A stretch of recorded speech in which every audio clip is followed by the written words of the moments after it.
Hyderabad film Nagar లో మంత్రి Pocharam driver పై సినీ నటుడు మోహన్ బాబు అనుచరులు దాడి చేశారు.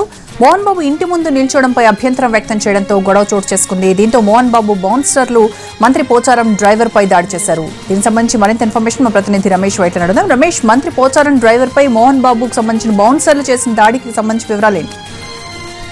కొద్దిసేపు క్రితమే ఫిలిం నగర్ లోని మోహన్ బాబు ఇంటి వద్ద కొంత అలసట జరిగింది. దీంట్లో ప్రధానంగా చూసినట్లయితే పోచారం డ్రైవరు అక్కడ మోహన్ బాబు ఇంటి దగ్గర నిలిచిన సమయంలో కొంత అక్కడ ఉన్న బౌన్సర్లకు వీళ్ళ మధ్య ఘర్షణ జరిగిన సమాచారం.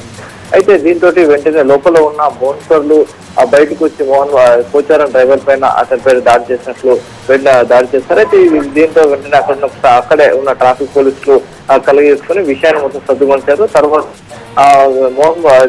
పోచారం డ్రైవర్ వెంటనే అక్కడికి ఏదైతే స్థానిక పోలీస్ స్టేషన్ కూడా ఫిర్యాదు చేయడం జరిగింది. దీంతో పోలీసులు అక్కడికి వచ్చి ఎవరైతే దాడికి పాల్పడ్డారనుకున్నారో వాళ్ళ నలుగురు కూడా అదుపులో తీసుకుని ప్రస్తుతానికి విచారణ కొనసాగిస్తున్నాయి. దీనికి సంబంధించి ఇంకా గొడవ ఎలా జరిగింది, ఎందుకు జరిగింది, తర్వాత పోచారం డ్రైవర్ ని వీళ్ళు ఎందుకు కొట్టాల్సిన పరిస్థితి దానిపైన ప్రధానంగా ఇన్వెస్టిగేషన్ చేస్తున్నట్టు పోలీసులు చెప్తున్నారు.